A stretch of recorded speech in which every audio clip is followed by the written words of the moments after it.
hirapan, mga buaya ang dahilan. Imbis na itulong na lang sa kababayan, ito'y nanaising ilagay sa kanilang kaban. Gagawa ng paraan o para ayuda ay mapigilan. Napakasakit man isipin at pakinggan, pero ito ang katotohanan ating nararanasan.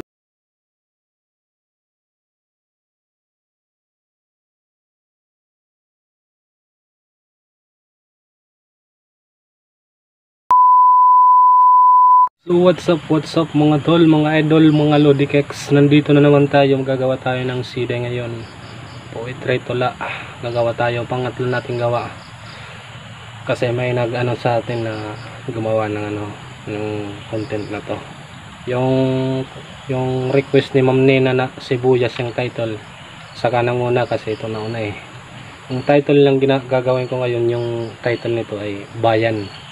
Bayan by Noronic Loayan. Sarili kong likha. Kaya kung bago ka pa lang sa aking YouTube channel, huwag kang mahiyang mag-subscribe, like, and share, and hit the notification bell button. Nandyan no sa screen. Yan no.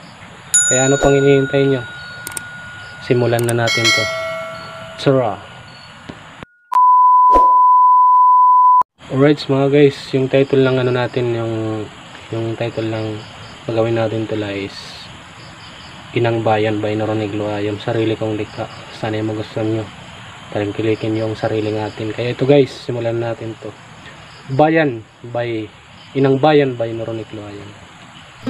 Sa mga nangyayari sa ating kapaligiran, talagang hindi natin ito inaasahan. Halimbawa na lang ng pandemyang nagdaan, kahihirap ng ating kalagayan. Sabayan pa ng mga bagyong dumadaan, talagang sobra tayong kahihirapan. Nakakapanghina pakinggan, talagang pagluwas sa matay di ko mapigilan. Tuloy akong napaisip, so sana ito isa na lang panaginip. Kalakip ang pag-asa na sana bukas ng umaga didilat ang aking mga mata. Wala nang takot at pangamba. Takot sa isip ay mawawala. Natuluyan tayong magiging malaya at wala nang pangungutya. Pero ganun pa man, atin ito malalagpasan. Wag lang tayo pang hinaan, kasi ang problema mayroon ding katapusan.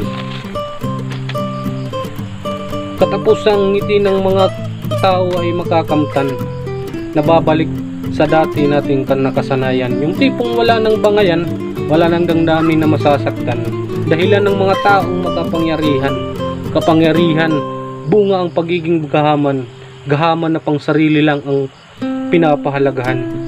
Wala na ba itong katapusan? Mga matataas lang na tao ang nakikinabang, mga bababa lang na tao ang lubos na nahihirapan, mga buaya ang dahilan. Imbis na itulong na lang sa kababayan, ito'y nanaising ilagay sa kanilang kaban. Gagawa ng paraan o para ayuda ay mapigilan. Napakasakit man isipin at pakinggan, pero ito ang katotohanan ating nararanasan. Patuloy na lang ba tayo magbubulag-bulagan sa mga nangyayari sa ating inang bayan? Hindi ba tayo gagawa ng hakbang para maibsan ang ating nararamdaman? O patuloy na lang ba tayo natatanggapin ng katotohanan na tanging makapangyarihan lang na tao ang may karapatan sa ganitong sistema ng ating kinagisnan? Kaya bangon, dilat, mga kababayan, tanggalin ang piring sa mata at huwag magbulag-bulagan. Ayun guys, yun lamang po. Sana yung magustuhan nyo yung sarili kong likha. Sa mga nagpapa-shoutout sa atin, shoutout sa inyo, Brad Tony, Nina, sa lahat ng mga friends ko ngayon na bago sa YTC, shoutout sa inyo, mega shoutout sa inyong lahat. Lalagay ko na lang sa screen yung mga yung mga pangalan nyo. Kaya yun lamang po, sana nasiyahan kayo sa aking gawa. Wala kayong mahiya, mag-subscribe, like, and share, and comment, and hit the notification bell button na sa screen natin. Kaya yun lang guys, bye bye, hanggang dito lang muna. Bye bye.